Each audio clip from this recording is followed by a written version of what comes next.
The Wyoming wind had a voice, and it only ever spoke of death. It was 1887, and for 19-year-old Maggie Sullivan, that voice was a constant companion.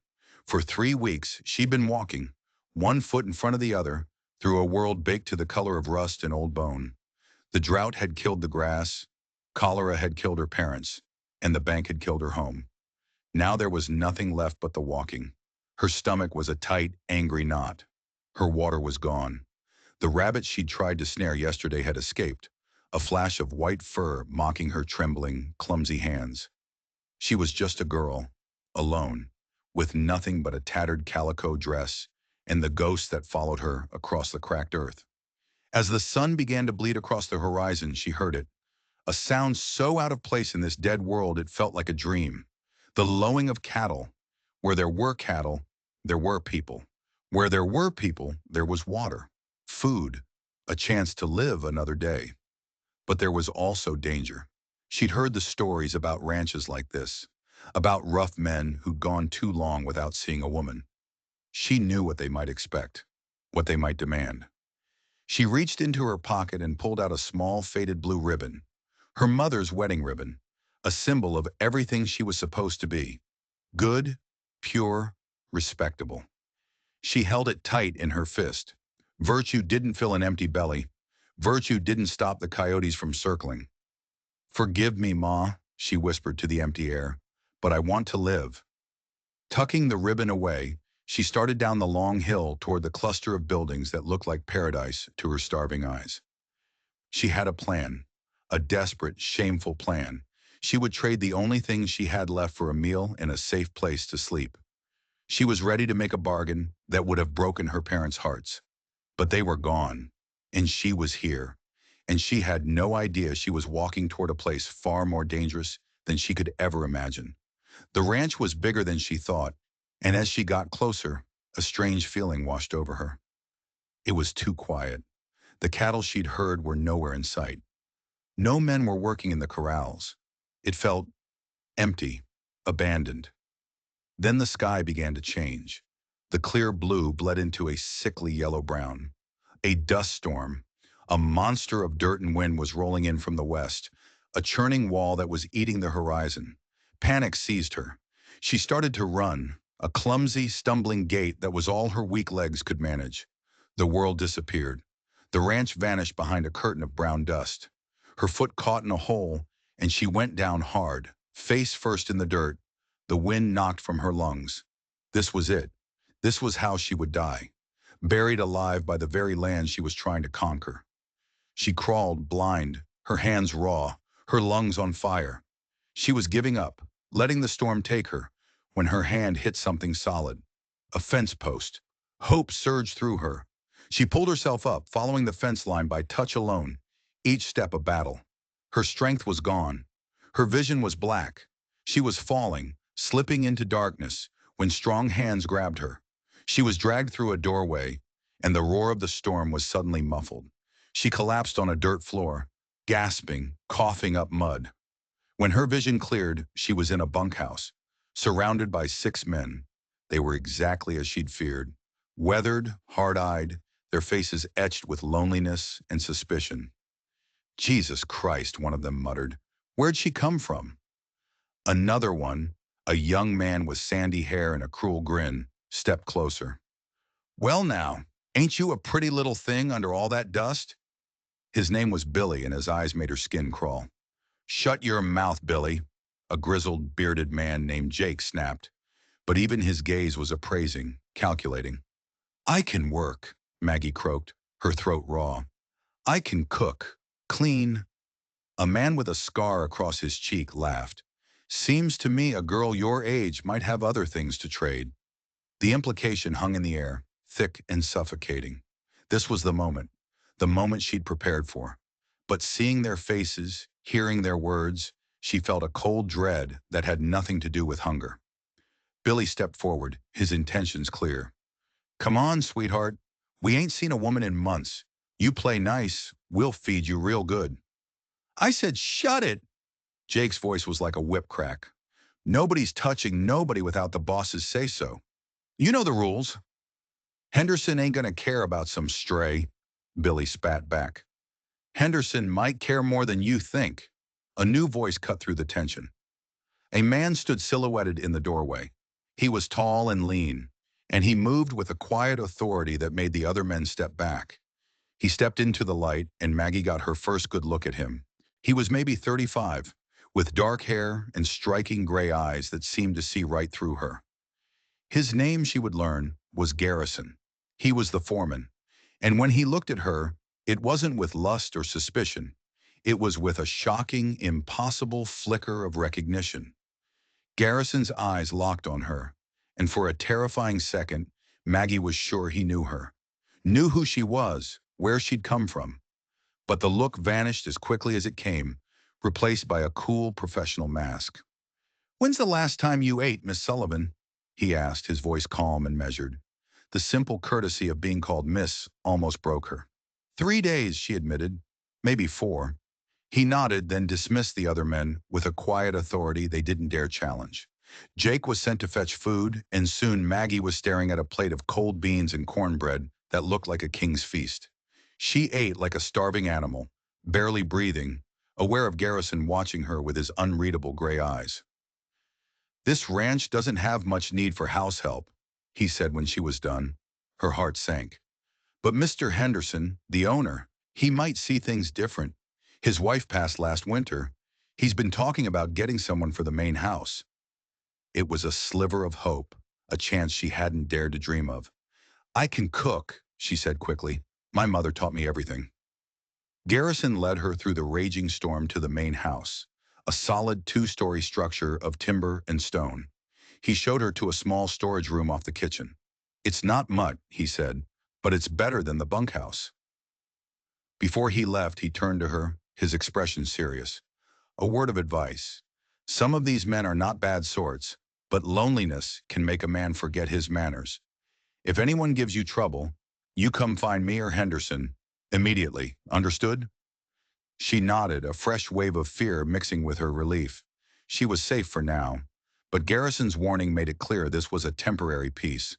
Alone in the dusty kitchen, she heard heavy footsteps on the porch. The door banged open, and a large, imposing man filled the frame. He was maybe 45, built like a bull, with iron gray hair and eyes that held a deep, profound sadness.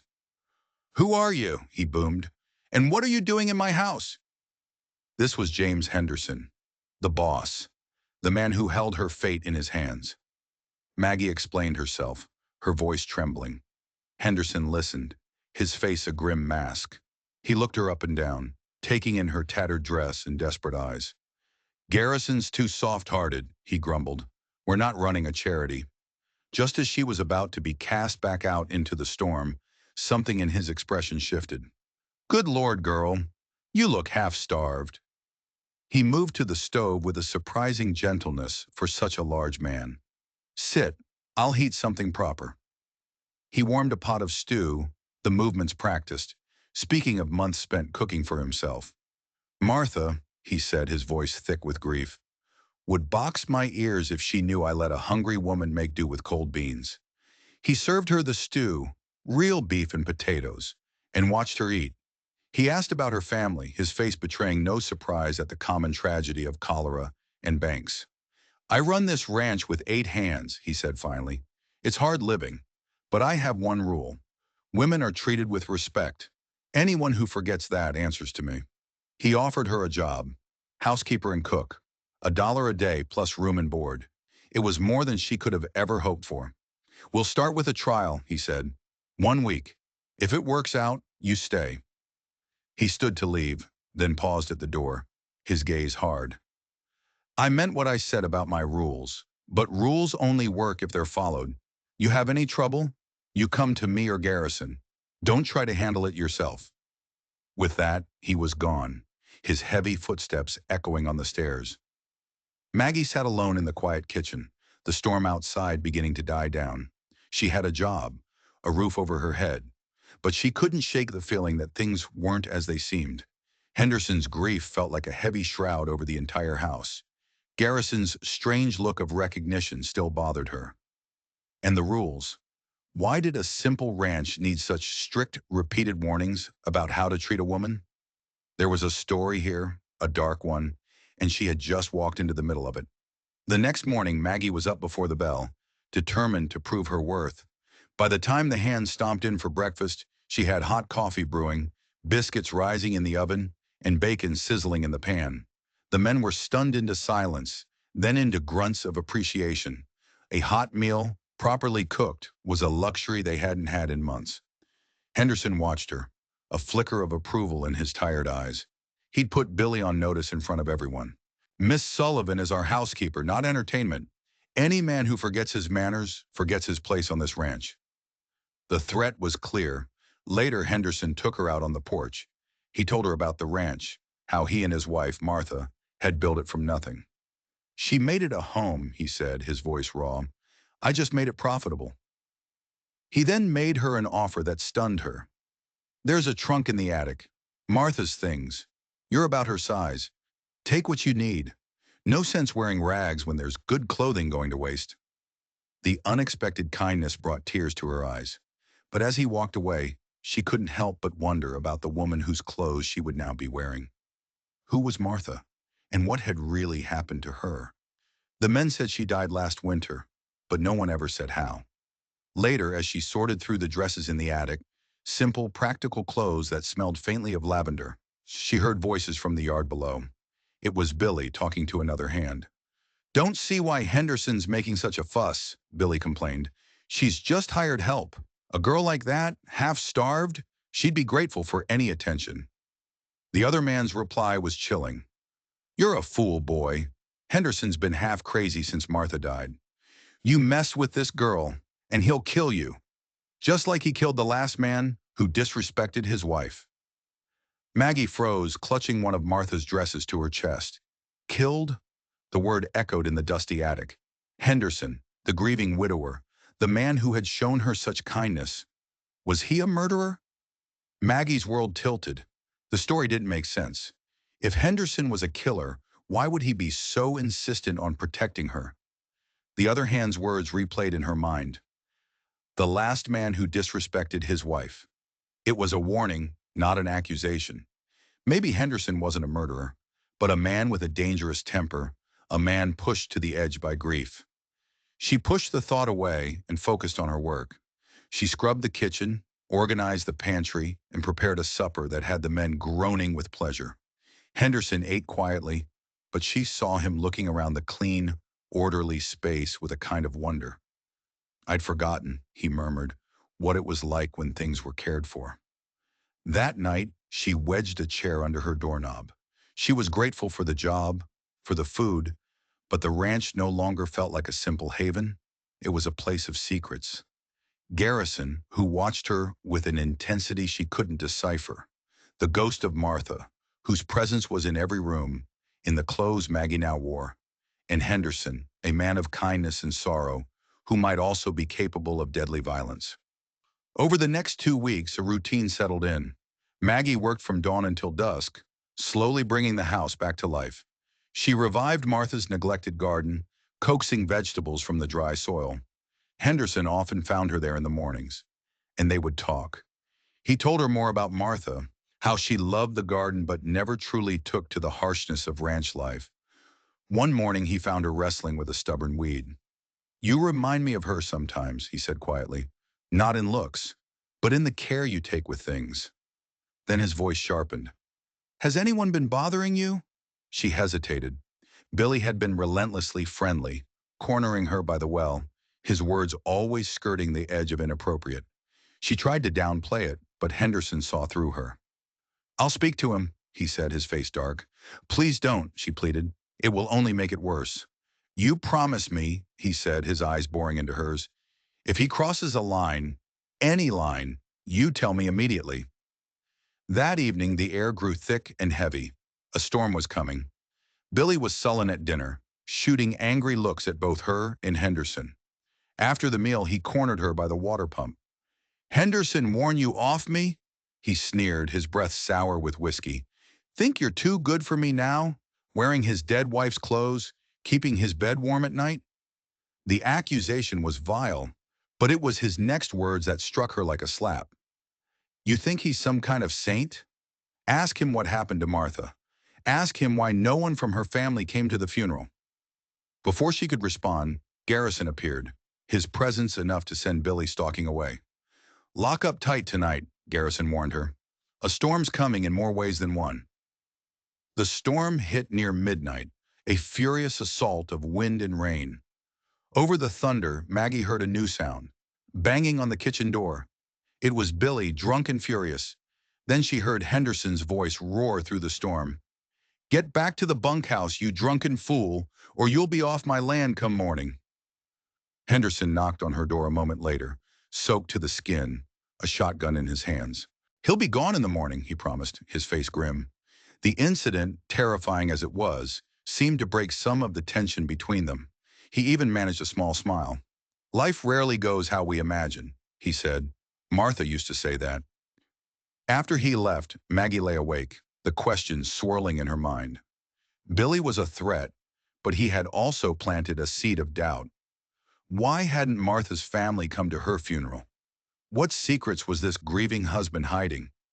The ranch had given her shelter, but she was trapped in a web of mysteries, and she feared that pulling on a single thread might unravel everything. The morning after the storm, Billy was gone. Henderson had sent him packing at first light, his departure unmarked and unmourned. A fragile peace settled over the ranch, but the questions Billy had raised still haunted Maggie. The drought returned with a vengeance, sucking the life from the land. The well level dropped, and worry etched new lines on Henderson's face. One evening, staring at maps, he spoke of giving up. My father knew how to find water, Maggie offered hesitantly. He said there were signs, certain plants. The next day they rode out together. She pointed to a depression, a fold in the land where a few scraggly willows clung to life. Henderson dug with his bare hands, and a foot down, the soil was cool and damp. Hope lit his face for the first time in weeks. By God, I think you're right, he said. The well digging became a ranch-wide obsession. All hands took turns in the brutal heat, fighting for the ranch's survival. Maggie watched James work alongside his men, his powerful frame straining, and felt a strange pull toward this complicated, grieving man. On the third day, they hit water. That night, the ranch celebrated. Someone produced a fiddle, and the dusty kitchen filled with music. Jake pulled Maggie into a clumsy dance, and soon all the hands were taking turns. Then the music slowed. Henderson stepped forward. My turn, I think. He took her in his arms, his touch gentle but firm. They moved together as if they'd been dancing for years. Thank you, he murmured, his voice for her ears alone. You may have saved this ranch. The moment was charged, electric. When the music stopped, they stood for a moment too long, the space between them humming. After the men left, he turned to her, his face etched with a conflict she was beginning to understand. Maggie, he said, using her first name for the first time, I need to say something. Having you here, it's been like the house coming alive again. I mourned Martha, I did. We were partners. But there was never fire. I've never felt about anyone the way I'm starting to feel about you. The confession hung in the air, raw and shocking. I'm falling in love with you, Maggie Sullivan, he said, his voice thick with emotion, and it terrifies me. He wasn't asking for an answer, just for her to consider the possibility of a future together. A real marriage. She thought of all the reasons it was impossible, the secrets that lay between them, the ghost of his dead wife. But she also thought of his kindness, his protection, the profound loneliness she saw in his eyes. I'll think about it, she whispered. As he left, she looked out the window at the new well, a symbol of hope in the barren land. They'd found water in the desert. Maybe, just maybe, they could find a different kind of life here too. But then a new thought chilled her to the bone. If James Henderson truly was falling for her, what would he be capable of if he thought someone was trying to take her away? The raiders came at dawn, a dozen riders thundering out of the rising sun, their faces covered, guns blazing. It was the infamous Colton gang. A bullet shattered the kitchen window, and Maggie hit the floor. James burst in, blood already seeping from a wound on his arm. Get to the cellar, he yelled, but she shook her head. grabbing the spare rifle from the corner. "My father taught me to shoot," she said, her voice steady. He gave her a sharp, appraising look and nodded. "Stay low," he ordered. The air filled with smoke and the roar of gunfire. Maggie's hands were steady, her aim true. She saw a raider take aim at Jake, who was pinned down by the barn. Without thinking, she fired 3 times, fast and clean. The raider toppled from his horse. "Where the hell did you learn to shoot like that?" James yelled over the din, a note of awe in his voice. Then a new sound cut through the chaos. A child's scream. A neighboring family, the Pattersons, had taken shelter at the ranch the night before. A woman and her young son were trapped in the foreman's cabin. "Maggie, no!" James yelled. But she was already gone, slipping out the back door, using the smokehouse for cover. One raider had broken off from the main attack and was kicking at the cabin door. Maggie didn't hesitate. "Leave them alone," she yelled. The man spun around, his gun coming up. Time seemed to slow. She saw his finger tighten on the trigger. She fired first. The man crumpled. The sight of the dead man at her feet made her stomach clench, but the sound of the crying child snapped her back. She took cover at the corner of the cabin, providing covering fire as the tide of the battle turned. The raiders were falling back. Their leader, a big man on a black horse, wheeled around for one last desperate charge, straight at James. James stood his ground, firing, but his rifle clicked empty. In that split second, Maggie didn't think. She just ran. She launched herself at James, tackling him to the ground an instant before a bullet whistled through the air where his head had been. Garrison and Jake fired at the same time, and the leader fell from his saddle. The rest of the gang fled into the hills. James helped her up, his face pale. "You saved my life," he said, his voice shaking. "You saved all of us." The aftermath was a blur. 2 hands were wounded. The dead were laid out in the barn. The man Maggie had killed was young, no older than herself. Mrs. Patterson clung to her, weeping with gratitude. By noon, Sheriff Wallace arrived. "Takes real courage to do what you did, miss," he said, nodding at her with respect. After the posse rode out after the remaining gang members, Maggie found herself cleaning and bandaging James's arm in the quiet kitchen.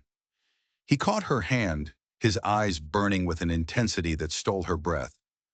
"I know I said I'd give you time," he said, "but after today, after almost losing you, I can't waste another minute.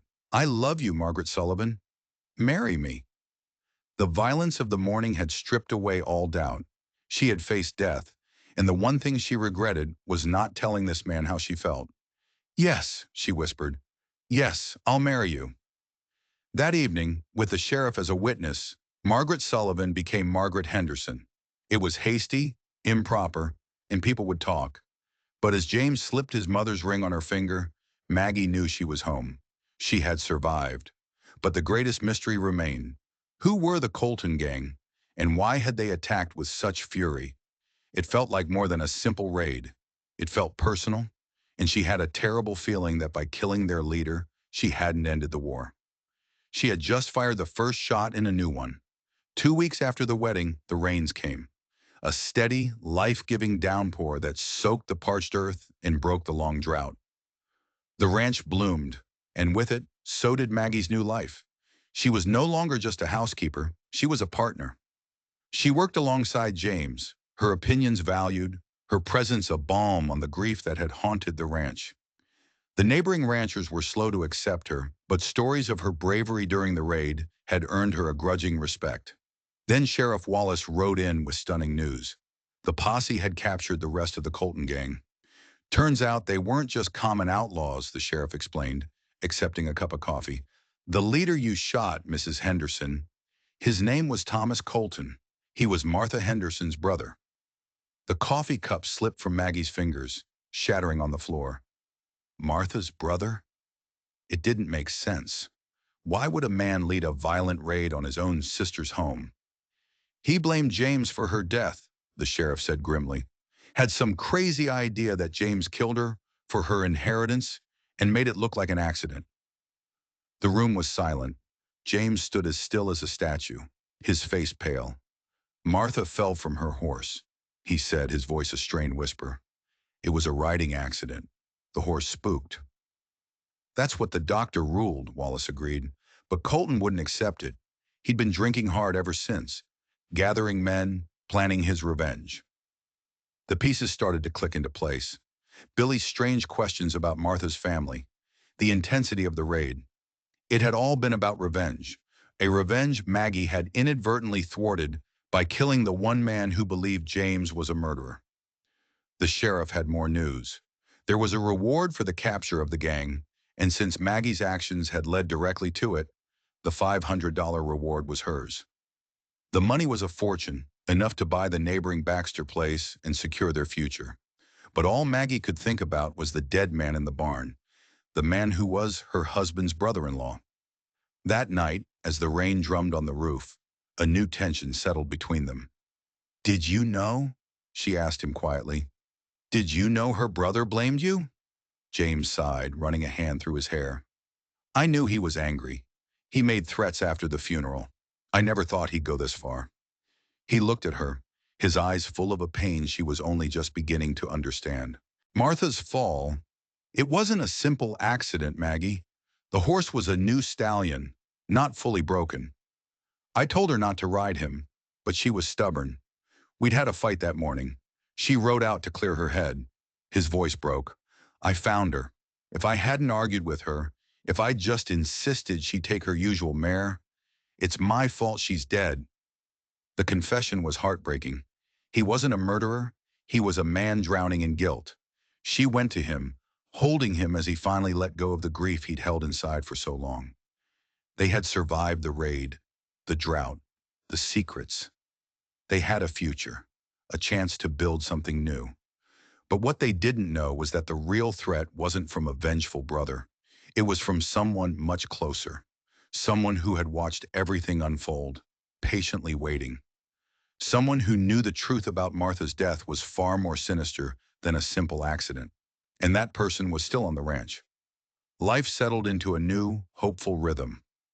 With the reward money, they bought the Baxter land, doubling their access to water.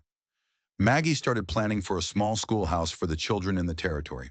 She was pregnant. The house that had once been filled with sorrow was now filled with laughter and plans for the future. But a shadow still lingered. Garrison. The foreman had been quiet and withdrawn since the raid, his gray eyes holding a new, unreadable depth. He watched Maggie constantly, his gaze a mixture of protectiveness and something else, something that made her uneasy. One afternoon, Maggie was in the barn, mending a saddle harness. She was looking for a leather punch in an old tool chest when her fingers brushed against something buried beneath a pile of rags. A small leather-bound journal. It was Martha's. Her hands trembled as she opened it. The entries were mundane at first. Notes about the garden, the weather, meals she'd cooked. But as she read on, the tone shifted. Martha wrote about being lonely, about James being distant, consumed by the ranch. Then the entries turned fearful. She wrote about the new stallion, how it was wild and unpredictable. But it wasn't the horse she was afraid of. He watches me. He's always watching. He says he understands my loneliness. He says James doesn't appreciate me. He brings me little gifts from town. I told him to stop, but he just smiles. He scares me. The last entry was dated the day before she died. Garrison brought me a new bridle for the stallion. A gift, he said. It's beautiful, silver inlaid.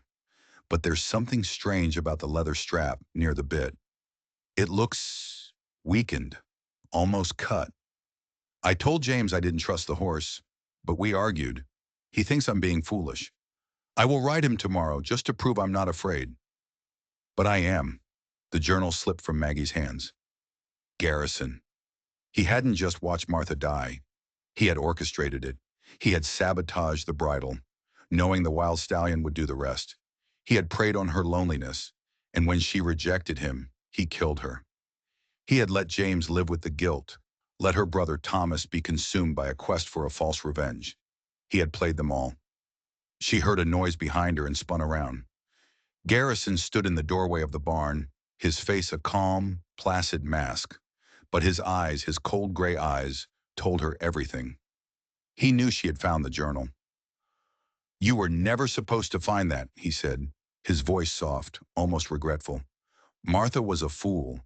And James, he never deserved her. He took a step into the barn, the door swinging shut behind him, plunging the space into shadow. I watched you from the moment you arrived, he said, his voice conversational, which was somehow more terrifying than a shout. So strong, so resourceful. You are everything she should have been. When the raiders came, I almost let them kill him. Then you could have been mine. The truth was a cold, hard knot in Maggie's stomach. He wasn't just a killer. He was insane, obsessed. She backed away slowly, her hand reaching for a nearby pitchfork. James will be back any minute, she said, trying to keep her voice from shaking. He's checking the fences on the north pasture, Garrison said with a chilling smile. He won't be back for hours. It's just you and me, Maggie. He lunged. She was ready. She swung the pitchfork, the tines catching him in the shoulder. He roared in pain but didn't stop, grabbing the handle and twisting it from her grasp. He backhanded her, sending her sprawling into a pile of hay. He stood over her, his face contorted with rage. I should have gotten rid of you the day you arrived, he hissed. But it doesn't matter. After I'm done with you, I'll kill James and tell the sheriff it was the last of the Colton gang. They'll call me a hero. From the hayloft above, a voice called out, I don't think so. Jake, the old grizzled cowhand, stood silhouetted against the light, a shotgun leveled at Garrison's chest. I saw you follow her in here, Jake said, his voice grim. Figured you were up to no good. You always had a sickness about the boss's women. Before Garrison could react, James himself burst through the side door of the barn, alerted by the commotion. He took in the scene in an instant. Maggie on the ground, the journal lying open, Garrison standing over her. The rage on his face was terrible to behold. He launched himself at the foreman, his grief and guilt from the past year erupting in a tidal wave of violence. The fight was brutal and short. James, fueled by righteous fury, was a force of nature. He subdued Garrison just as Sheriff Wallace and his deputies, who'd been riding to the ranch to deliver the reward draft, arrived. The story came tumbling out, confirmed by Martha's journal. Garrison, the quiet, efficient foreman, was a monster hiding in plain sight. He had murdered Martha and allowed an innocent man to be consumed by a false quest for revenge. He had been prepared to kill again to get what he wanted. As the deputies led a snarling Garrison away, James pulled Maggie into his arms, holding her as if he would never let go. It's over, he whispered into her hair. It's finally over. The rain had stopped. The sun broke through the clouds, flooding the barn with light. The air smelled clean and new. Standing there, wrapped in her husband's arms, Maggie looked at the life they had built. A life forged in drought and violence, in loss and desperation. The West had taken everything from her, and then it had given her back so much more. She was no longer the lost, frightened girl who had stumbled out of a dust storm. She was Margaret Henderson, a survivor, a protector, a wife, and a mother-to-be. She had faced down the worst this land had to offer and had found not just love, but her own unbreakable strength. The wild frontier had tested her, but she had won. Thank you for listening to this story of survival and love in the Wild West. We love hearing from our listeners all over the world, so please let us know in the comments where you're tuning in from. If you enjoyed Margaret and James's incredible journey, don't forget to like this video and subscribe to the channel for more authentic stories from the untamed frontier. Your support helps us keep these tales alive.